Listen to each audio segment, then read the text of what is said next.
इस वीडियो में हम बात करेंगे इलेक्शन रिजल्ट्स के क्या इम्पैक्ट्स होते हैं स्टॉक मार्केट में and at the same time stock market is at all time high, how we should approach this all time high और मैं कैसे अप्रोच करने वाला हूँ इस ऑल टाइम हाई को, कैसे हम इन्वेस्टमेंट करेंगे, ये सारी चीज़ें हम इस वीडियो में कवर करने वाले हैं। So stay tuned. अब हम बात करते हैं इलेक्शन रिजल्ट्स के बारे में। देखो, मेनली अगर हम बात करते हैं जिसका स्टॉक मार्केट पर इम्पैक्ट होता है, दो तरह के इलेक्शंस होते हैं, पहला लोकसभा का, दूसरा राज्यसभा का। राज्यसभा का मतलब होता है स्टेट इलेक्शंस और लोकसभा का मतलब होता है पार्लियामेंट्री इलेक्शंस, जो कि सेंटर में गवर्नमेंट बन के आती है, यूनियन गवर्नमेंट। वेयर एज जो राज्यसभा का इलेक्शन होता है ना, उसका उतना ज़्यादा इंडियन स्टॉक मार्केट पर इम्पैक्ट नहीं होता है, but they give us clue कि सेंटर में क्या होने वाला है, लोकसभा में क्या होने वाला है, जैसा कि हमें अभी देखने को मिल रहा है। अब आपको आइडिया लग चुका होगा कि 3 जगह पर मोदी गवर्नमेंट बनी है, दैट मीन्स कि बीजेपी आई है।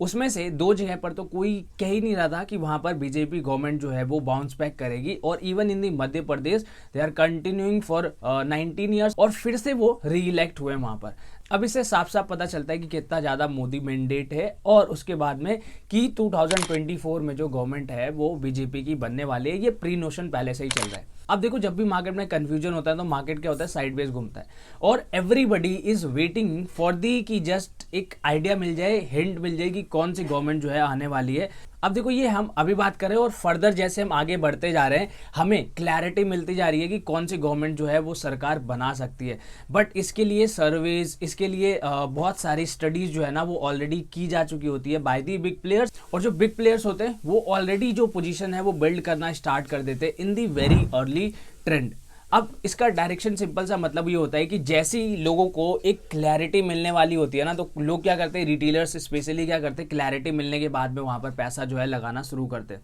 अब जैसे कि यहाँ पर क्लियरली पता चल रहा है कि मैंडेट से भी दिख रहा है कि हो सकता है बीजेपी गवर्नमेंट जो होगी फुल मेजोरिटी के साथ में 2024 में बनाने वाली है। अब इसका सिंपल सा मतलब ये होता है कि देखो, जो गवर्नमेंट है, जैसे कि मोदी गवर्नमेंट है, तो उसी तरह से अगर मोदी गवर्नमेंट आती है तो जो पॉलिसीज उन्होंने बनाया हुआ है ऑलरेडी, जैसे कि जीएसटी हो गया या फिर इंफ्रा से रिलेटेड जितनी सारी पॉलिसीज है, पीएलआई स्कीम है, और भी बहुत सारे स्कीम्स जो भी मोदी गवर्नमेंट ने इंट्रोड्यूस किया हुआ है ना, उसका जो रिजल्ट है वो आने वाले टाइम में हमें मिलेगा in the long term. And that is why ये बहुत ज़्यादा इंपॉर्टेंट हो जाता है कि अगर मोदी गवर्नमेंट आएगी, दैट मीन्स कि जो स्कीम्स चल रहे हैं उसमें कंटिन्यूटी बनी रहेगी, और this is the key factors. तो जो भी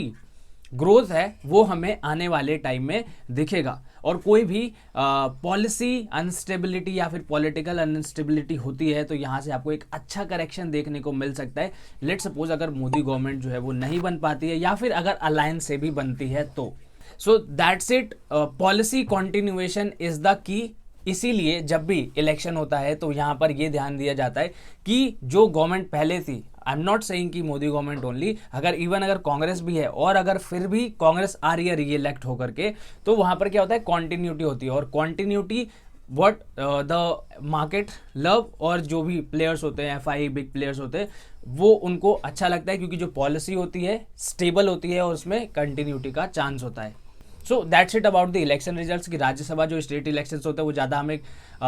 उसका इम्पैक्ट नहीं होता है स्टॉक मार्केट पर, बट वो हमें क्लू दे देते हैं कि आने वाले टाइम में किसकी गवर्नमेंट जो है वो बनने वाली है। जैसे कि अभी जो स्टेट इलेक्शंस हुए हैं उससे हमें पता चल रहा है कि मोदी गवर्नमेंट जो है वो पॉसिबली अपना विद द फुल मैंडेट जो है इलेक्शन जीतने वाली है parliamentary, right. So that's it about the election thing.